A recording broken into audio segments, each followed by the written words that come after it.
이사야 65장 17절로 25절 저와 여러분이 한 절씩 교독하시겠습니다. 제가 17절 말씀 봉독하겠습니다. 보라, 내가 새 하늘과 새 땅을 창조하나니 이전 것은 기억되거나 마음에 생각나지 아니할 것이라.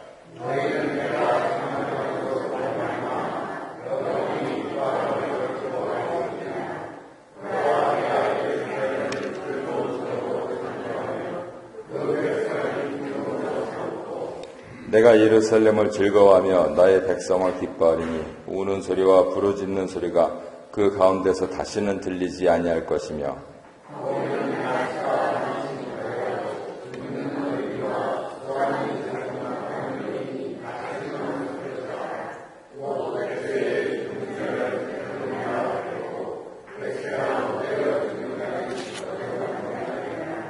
그들이 가옥을 건축하고 그 안에 살겠고 포도나무를 심고 열매를 먹을 것이며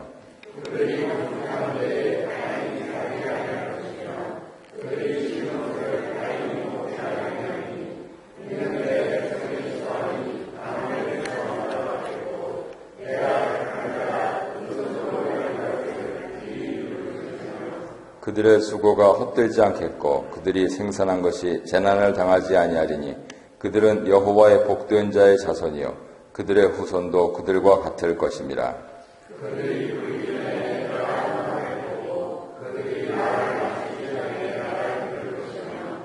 함께 합독하시겠습니다.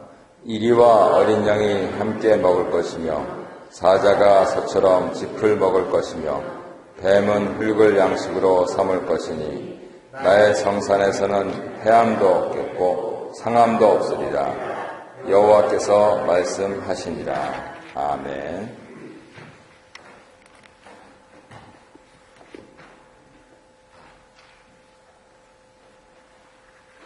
예수님께서 초림하시고 또 재림하시고 하시면서 인류를 구원하시고 또 역사와 자연을 구원하시는 것에 대해서 잘 이언해주고 있는 그러한 성경 중에 하나인데요. 특별히 65장에 나타나고 있는 것을 우리는 신천신지, 새하늘과 새 땅이라고 합니다. 근데 혹자는 65장에 있는 것을 천년왕국이라고도 합니다. 그러한 용어가 나온 것은 이사야 본문에서 새하늘과 새 땅이라고 말씀하고 있는 것이 요한계시록의 21장에 나오는 새하늘과 새 땅과 어떻게 관계가 있을까라고 하는 관심에서 비롯되었습니다. 요한계시록에서는 천년왕국 다음에 새하늘과 새 땅을 말씀을 하시는데 이사야는 천년왕국 그리고 신천신지를 구분하지 않고 합쳐서 말씀을 하시고 있습니다. 그래서 계시의 완성이라고 하는 측면에서 보자면 요한계시록의 천년왕국 다음에 신천신지라고 하는 것을 참조하시는 것이 좋을 것 같고요. 그렇다면 그리스도의 초림과 재림을 정확하게 예언했던 그러한 이사야 선지가 왜 이것을 구분하지 않았을까라고 하는 것은 글쎄요. 아마도 이사야 선지가 예언을 받은 그러한 당시 정황이라든가 또는 유대인들의 사고방식, 그리스도인과 유대인들은 좀 많이 비슷하지만 결정적으로 다른 부분들이 있는데 그러한 부분들에 있어서 이사야 선지자는 곧 임하시는 하나님 나라 그것을 말씀하시고 있기 때문에 특별히 신천신지를 말씀하시면서도 수명이 길어진다거나 또 노동의 열매를 먹는다거나 라고 하는 내용들 그리고 나아가서는 자녀가 번성하거나 하는 어떻게 보면은 굉장히 육신적인 그러한 내용들을 강하게 예언하는 그러한 부분들을 볼 수가 있습니다. 요한계시록은 기도도 아주 그냥 질질 끌면서 하나님을 믿는 사람들이 좀 많이 신원해달라고 그러죠. 제발 좀 기도 좀 들어달라고 그렇게 하는 측면이 나오는데 이사야 선지자는 특별히 오늘 24절 같은 데 보면은 기도가 즉시 응답되는 것. 그래서 어떤 유대주의의 현실성, 또는 즉각성 이런 부분들이 잘 드러나고 있는 성경이라고 볼 수 있겠습니다. 그래서 그리스도인들이 이러한 말씀을 받을 때 특별히 천년왕국 신천신지와 관련해서는 꼭 요한계시록과 더불어서 그렇게 같이 읽으시는 것이 좋습니다. 오늘 6월 둘째 주 그룹 큐티 나눔인데요. 지난주 말씀 읽으신 것 함께 사신 것 나누시는 그러한 것도 좋고요. 또 하나 아이스브레이커는 제일 내가 알고 계신 분 중에서 연세가 최고령이신 분, 생존하신 분 가운데서 그런 분들에게서 어떤 인생의 지혜를 얻을 수 있는가, 내가 배운 인생의 지혜가 있다면 이런 부분들을 서로 나누시면 도움이 되실 것입니다. 저희 부모님은 늘 밥상에서 이희승 박사님 말씀을 좀 많이 하셨습니다. 밥 천천히 먹으라고요. 동생들한테 뺏길까봐 하도 그냥 씹지 않고 넘기니까 이제 줄에 서셨던 이 박사님은 99번을 씹으셨다고 그러시면서 그냥 늘 그렇게 말씀을 하셨습니다. 그래서 저희 부모님한테는 제일 오래 사신 분이 이승 박사님이셨는데 저한테는 어떤 분이실까 이렇게 보니까 점점 90수까지 올라가시더라고요. 아마 개인마다 경험이 다르실 테니까 서로 나눠보시면 좋을 것 같습니다. 사망의 그림자가 짙게 드리워지고 압제와 상처가 가득한 땅에 하나님이 새하늘과 새 땅을 약속하십니다. 그곳에 머무는 백성들은 하나님의 사랑의 통치를 받고 평화를 누리게 될 것입니다. 말씀과 나눠보겠습니다. 하나님은 새하늘과 새 땅을 창조하십니다. 그 만들어질 세상이 얼마나 아름다운지 이전 것과는 비교할 수조차 없다고 합니다. 새롭게 창조된 새하늘과 새 땅을 보시면 하나님이 어떻게 반응하십니까? 19절을 보시면은 하나님은 새롭게 창조된 예루살렘과 그의 백성을 보면서 기뻐하십니다. 이 말씀은 창세기 1장 31절에서 세상을 창조하시고 보시기에 심히 좋았더라라고 하는 그러한 표현과 같은 그러한 표현으로 볼 수 있겠습니다. 여기서 새하늘과 새 땅, 신천, 신지라고 하는 것은 예수 그리스도를 통해서 종말론적으로 완성될 하나님 나라를 상징하고 있다 이렇게 볼 수가 있겠습니다. 역사가 시작된 이래 하나님과 인간 사이가 단절이 됐습니다. 그랬을 때 하나님과 관계가 단절됐다는 것은 생명이 공급받지 못했다는 것이고, 생명이 공급받지 못했을 때 인간과 인간 사이뿐만 아니고 인간과 자연 사이도 상호작용이 일어나지 않고 파괴되는 것. 그래서 하나님 나라의 완성이라고 하는 것은 자연의 회복까지도 그렇게 암시를 합니다. 그래서 예수님을 잘 믿는 사람들은 환경운동 해야 됩니다. 우리가 내일 야외 예배 갈 텐데요. 좀 가서도 덜 소비하고 그리고 드시는 건 많이 드십시오. 마음껏. 그렇더라도 배 터지게는 드시지 마시고요. 이렇게 배 두드려 가시면서 이제 그만 먹어야지 이렇게 하실 정도로 드시고 나서 주변에 쓰레기도 좀 줍고, 내가 안 흘린 건데 그래도 우리 교인들이 다녀간 자리는 뒷모습이 깨끗해야 되지 않겠습니까? 왜냐하면 예수님을 믿기 때문에 그래요. 그것이 우리가 예수를 믿어서 천당 간다 하는 그런 소극적 개념이 아니고, 예수를 믿어서 내가 살고 있는 이 자연까지도 보호된다 라고 하는 적극적인 개념으로 그렇게 보셔야 되는 것입니다. 이것을 예수님을 통한 회복이라고 부르는 것이죠. 예수님이 세상에 생명의 빛으로 오셨다면 우리 주변에 생명이 넘쳐나야 하는 것입니다. 가물어서 잔디가 타들어가는 것, 그것은 하나님께서 다시 겨우내 눈 밑에서 다시 생명을 솟게 하시고 하시는데, 우리가 일부러 죽일 필요까지는 없지 않겠습니까? 그래서 그러한 부분들을 피하면서 오히려 생명을 살리면서 하는 부분들이 기독교의 중요한 운동 중에 하나고요. 그랬을 때 이 신천신지는 예수 그리스도의 재림을 통해서 완성된다 하는 것입니다. 지금 선지자가 기대한 나라는 죽은 후에 가는 그러한 천국이 아니고요. 바로 이 땅에서 인간이 경험하는 나라입니다. 그래서 그만큼 유대인의 색채가 굉장히 강하고요. 유대인의 것만은 아니고요. 나아가서는 그리스도인들도 지금 여기서부터 천국을 살아드리겠다. 이것이 우리 교회가 펼치는 묵상운동의 중요한 모토입니다. 지금 여기서부터 천국을 살아야지 하나님께서 우리를 천국으로 들이실 것 아니냐. 그래서 다시 한번 말씀드리지만 오늘부터 만나시는 인간들, 또 내일 만날 자연 모두 다 우리 때문에 행복해하는 그러한 것이 되면 예수 그리스도를 통한 구원과 회복이 우리로 말미암아서 성취되는 그러한 기쁨이 오늘과 내일 사이에 있을 것입니다. 2번 보겠습니다. 새하늘과 새 땅에 사는 백성들의 특징은 무엇입니까? 19절 하반절 20절을 보시면은 우는 소리, 부르짖는 소리가 들리지 않고 어린 나이에 죽는 사람도 없습니다. 백성이 완전히 치유되어 죽음이 더 이상 왕노릇하지 못하는 생명이 풍성한 하나님 나라가 됩니다. 우리 교회 아월 데일리 브레드 갖다 주시는 송장로님 처적화가 어제 돌아갔습니다. 저희가 런던에 와서 이렇게 처음 만난 그런 가족이 아닌 그런 사람들이어서 집사람도 급하게 내려갔다 오고 그렇게 했는데요. 40뒤 살다가 갔습니다.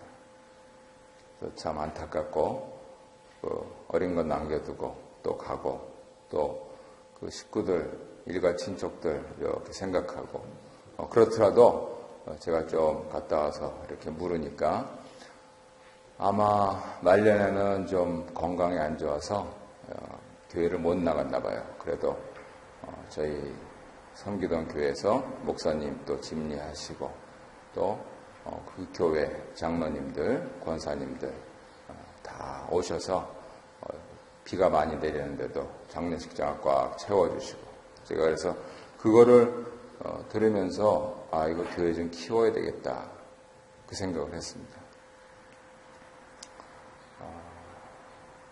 우리는 임직식을 해도 하객들이 별로 많이 안 오는 교회입니다. 근데 장례식을 하면은 좀 조객들은 많이 오는 교회가 됐으면 좋겠어요. 저희 선친도 어려서부터 경사는 못 가더라도 조사는 꼭 가야 된다 이렇게 가르쳐 주셨는데요. 그래서 참 저하고도 조금 좀 그렇게 교회에 좀 불편한 부분들도 없지 않아 있었지만은 장로님 권사님들이 이제 저 있을 때 뭐 다 집사님들이 이렇게 장로님 권사님들 되셔가지고 다 앞자리에서 참석하셨다는 얘기를 들으니까 한편으로는 그 시골교회에서 감사하기도 하고 한편으로는 그 남 얘기도 아니고 우리 교회도 그래도 한 100명은 좀 가야지 이게 얘기가 좀 되지 좀 많아야 될 거 아니냐. 일단 경사도 많아야 되겠지만은 나중에 일이 있을 때도 또 사람들이 좀 많아야지 그런 생각을 했습니다. 교인 불리고 싶은 목사 마음이 아니고요. 인생 한평생 살아가는데 기본적으로 우리가 좀 갖춰야 될 건 갖춰야 될 거 아니냐. 그래서 그런 거 하려면은요, 이번 임직식 때부터 좀 많이 들어오셔야 되겠습니다. 지난번 때는 사실은 좀 실망이 컸습니다. 한 2가정, 우리 교회 말고는 한 2가정 오셔서 몇 명이 지금 임직을 하는데 2가정이 하객으로 오시나. 그래서 조금 집사람하고 섭섭하다 하는 얘기를 나눴는데 이번 임직식 때는 좀 철저하게 준비하셔가지고 물경 9가정 됐으니까 한 3배수 정도는 오시도록 한 27, 30가정 오시면은 이 자리가 아마 미어 터질 겁니다. 그래서 준비를 좀 철저히 하시길 바랍니다. 그래서 이사야가 예언한 신천 신지, 이것은 생명이 풍성한 그러한 나라입니다. 심지어는 어제와 같이 젊은이의 그러한 장례 때도 예수 믿는 사람들이 함께 웃고 함께 우는 그러한 것을 실천하는 그러한 나라가 되겠죠. 다툴 일도 없고 모두 자기 숨을 쉬면서 즐거워하는 복된 나라입니다. 물론 지금 말씀드린 대로 인간이 선악과를 따먹어서 죄를 짓고 그것은 결국 하나님과의 언약 사이에 금이 가고 하면서 하나님의 그 풍성하신 사랑과 생명과 자유와 안식을 받아 누릴 수 없는 그런 것이 되는데 이것이 지속되면은요, 미움, 죽음, 예속, 다툼, 그리고 죽도록 일만 하는 그러한 것이 영속될 뿐입니다. 그것이 사탄의 나라고요. 그런데 이제 예수께서 오셔서 그것을 종식시키시고 샬롬의 나라, 더 이상 죽음이 왕노릇하지 못하는, 죽음이 이겼다고 희희낙낙할 때 하나님께서 성령으로 그분을 사흘 만에, 인간 시간으로 30여 시간 만에 다시 살림으로써 풍성한 생명이 기어코 승리하는, 역전승하는, 그래서 십자가가 하나님의 지혜가 되는, 내가 잠깐 고생을 당하나 최후 승리를 얻는 그러한 크리스천의 나라들, 그런 것이 결국은 이루어진 것입니다. 한번 보시면 하나님은 새로운 백성들에게 무엇을 요구하시나 하면요, 새 창조의 기쁨에 동참하라고 하십니다. 하나님 백성이 되어서 하나님의 새 창조를 받아 누리라는 은혜의 초청이죠. 요한계시록 보면은 새 예루살렘이 나오는데 요한계시록 21장에 나오죠. 시공을 초월해서 완성되는 예수 그리스도, 어린 양의 신부인 우주적인 교회 공동체입니다. 이것을 주안 깔뱅은 뭐라고 불렀냐면 가시적인 교회들이 승천한 비가견적 교회다, 이렇게 불렀습니다. 다시요. 가시적인 교회들이 승천한 비가견적 교회다. 지금 우리 눈으로는 볼 수가 없는데 명화에도 보듯이 예수님께서 이제 왕으로 재림하실 때 예수님을 둘러싼 구름 같은 허다한 성도들, 그분들이 바로 우리가 눈으로 볼 수 없는 비가견적 교회입니다.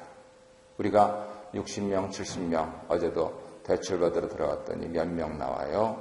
그래서 바로 목사의 버릇이 나쁜 거예요. 좀 부풀렸습니다, 제가. 70명이요. 이렇게 믿음으로. 지난번에 딱 한 번 65명 이렇게 하더니 지난주 공동회 선거할 때 다시 65명. 그래서 결국 상반기는 65명까지밖에 못하고 끝내나, 또 야외배는 좀 친구 초청해서 오시나 했더니 좀 우리 식구들 가운데서 좀 몇 가정 빠지시고 그래서 아마 될 가능성은 없어 보이고, 하반기에는 좀 이렇게 구름같이 허다한 성도들이 보기에 좀 좋은 그러한 일들이 많이 있었으면 좋겠습니다. 그래서 내가 죽어서 천국 가면 속하게 되는 그 우주적인 교회 공동체, 그랬을 때는요, 천지가 개벽한다 그러죠. 하늘과 땅이 하나가 되고 구약과 신약이 하나가 되고 그리스도 안에서 온전한 몸을 이루어서 거룩한 것을 이루는 그 몸의 공동체가 됩니다. 그 중심에는 예수 그리스도께서 서 계시고요.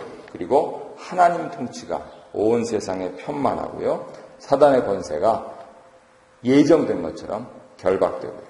그리고 모든 백성들에게 새 노래가 넘치는 거룩한 도성, 새 예루살렘이 실현되는 것입니다. 여기서 하는 유일한 일이 뭐냐? 이게 바로 찬양입니다. 그것을 위해서 찬양대가 매주일 연습을 하고 있습니다. 가서 영원토록 쉬지 않고 찬양하려고, 영원토록 찬양하려고 찬양을 연습합니다. 조금 소리가 이렇게 하나님께 받아서 있으신 분들은 많이 찬양대 들어오십시오. 천국 가서 하는 거, 연습하는 거 매주일마다 하실 수 있는 게 찬양대입니다.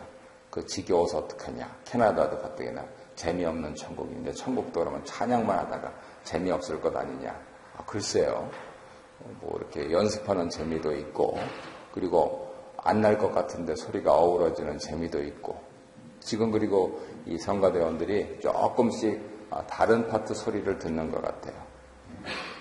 그래서 다른 소리를 들으면서 배소리를 내야지 이게 화음이 나오거든요. 옛날에는 옆에 앉았어도 조금 이게 불협화음이 됐는데, 이제는 한가운데 앉았어도 다른 사람들 소리를 들으니까 내가 조금 줄이거나 조금 더 내거나 하면서 화음이 잘 이루어지는 것 같습니다. 그 천상의 화음, 그것을 영원토록 계속한다. 행복한 겁니다. 빗대어 말씀드리자면 캐나다에서 좋아하는 그러한 체험들, 그것이 영원토록 계속된다. 그 좋은 겁니다. 왜 재미없는 천국이라 그러냐? 좋은 거 조금 있다 그 다음부터 걱정거리가 많아서 얘기를 하는데요. 그런 천국이 아니고요. 영원토록 찬양이 계속되는 나라, 가장 복된 삶입니다. 그래서 오늘도 콧노래로 찬양을 많이 흥얼거리시기 바랍니다. 우리 나눔 1번 함께 읽겠습니다. 이사야 65장 17, 18절의 새하늘과 새 땅은 요한계시록 21장 1, 2절로 연결됩니다. 인간의 타락으로 인해 사망의 고통이 가득한 세상을 그리스도가 새롭게 창조하십니다. 오늘날 교회 공동체는 장차 그리스도가 재림할 때 이루어질 완성될 하나님 나라를 미리 맛볼 수 있는 곳입니다. 이 땅에서 나는 교회를 통해 이루신 하나님의 새 창조를 어떻게 맛보고 있습니까? 나에게 요즘 어떤 영적인 기쁨이 있는지 나눠봅시다. 감사합니다. 우리 이번 이하는 다소 좀 반복되기 때문에 제일 마지막 3번만 보고 끝내도록 하겠습니다. 메시아가 도래하면서 하나님 나라가 완성이 되면 이와 어린 양이 함께 뛰놀 것입니다. 회복될 하나님 나라는 어떤 특징을 갖고 있습니까? 그곳에는 한 생명이 또 다른 생명을 해하지 않고 이로 인한 상함도 없습니다. 그 나라에는 전쟁이 그치고 시기와 질투가 사라지며 생명과 평화가 영원할 것입니다. 예수 그리스도를 통한 구원이 이제 내 한 몸에서 이 땅으로 그리고 모든 피조 세계와 저 넓은 우주로 확장된다. 요즘 신흥 종교들이 주장하고 있는 내용입니다. 그래서 우주선을 타고 외계인이 와서 아담도 창조하고 이런 좀 우스꽝스러운 얘기를 하는데요. 어쨌든 그분들이 보기에도 결국은 구원받는다는 것은 이 한 몸에 지나서는 안 되고 전 우주로 확장되어야 된다 하는 것 같습니다. 그런데 이사야 선지자는 그것을 한마디로 정리합니다. 어떠한 피 흘림도 없을 것이다. 피눈물도 없을 것이다. 그리고 육신의 피도 흘리지 않을 것이다. 그래서 완전한 평화, 샬롬이 이루어질 것이다. 안식이 회복될 것이다. 이렇게 말씀을 하시고 있습니다. 바로 하나님께서 승리하시기 때문에 완전한 평화가 있다라고 하는 것입니다. 혹시 마음이 불편하십니까? 그러면 하나님과의 평화를 기억을 하셔야 됩니다. 하나님께서 승리하시는가 하는 것 관심 두셔야 됩니다. 내가 승리하면요 조금 있다가 또 불편해져요. 자녀들과의 관계에서 잘 아시잖아요. 내가 한번 꽥 소리 지르면은 평정됩니다. 그게 몇 분 갑니까? 하나님께서 승리하셔야 됩니다. 내가 죽을지언정. 하나님 승리하시면 완전한 평화가 이루어집니다. 그것이 우리 집안에서만 일어나지 않고 교회에서 일어나는 것. 천국을 경험할 수 있는 첩경입니다. 나하고 이 사람들하고 무슨 상관이 있습니까? 내가 한마디 꽥 소리 지르면 됩니다. 그런데 그것은 나에게 내 십자가만 더 태우는 일이요. 내가 죽으면 하나님께서 승리하셔서 나를 높이 드시고 또 나와 너 사이에 평화가 있게 하십니다. 화병 들어 죽어요. 그렇게 하다가 이 새벽기도 시간에 벌써 10번째 말씀 드리는데 일찍 천국 가고 좋으시잖아요. 말끝마다 천국 가고 싶다 그러시면서. 네. 아유, 그러면 화병 하나 이더라도 심장마비 걸려요. 세상에서 심장마비로 죽는 게 제일 좋다고 편하다 그래요. 그래서 그런 차원에서 내가 승리하려고 하지 마시고 하나님께서 승리하시려고. 예수 그리스도께서 과거에 사단의 머리를 부수셨듯이 하나님께서 승리하셔서 우리 사이를 가로막는 모든 미움과 시기와 질시와 그리고 여러 눈가림과 또 그로 인한 생명의 파괴들을 하루속히 처단하고 또 막고 폐지하고 하는 그러한 일들이 우리를 통해서 일어나면 바로 그 자리가 천국입니다. 오늘 우리가 행복하게 내일 야외배를 준비하시듯이 우리에게 이루어지는 가정 천국이 우리 교회에서도 이루어지고, 그래서 새로 오신 분들이 이 교회에 들어올 때 그러한 영적인 기운들을 느끼셔서 야, 이 교회는 좀 무언가 있다 라고 하는 그런 풍성한 생명의 기운을 느끼시는 복된 우리 교회가 되셨으면 좋겠습니다.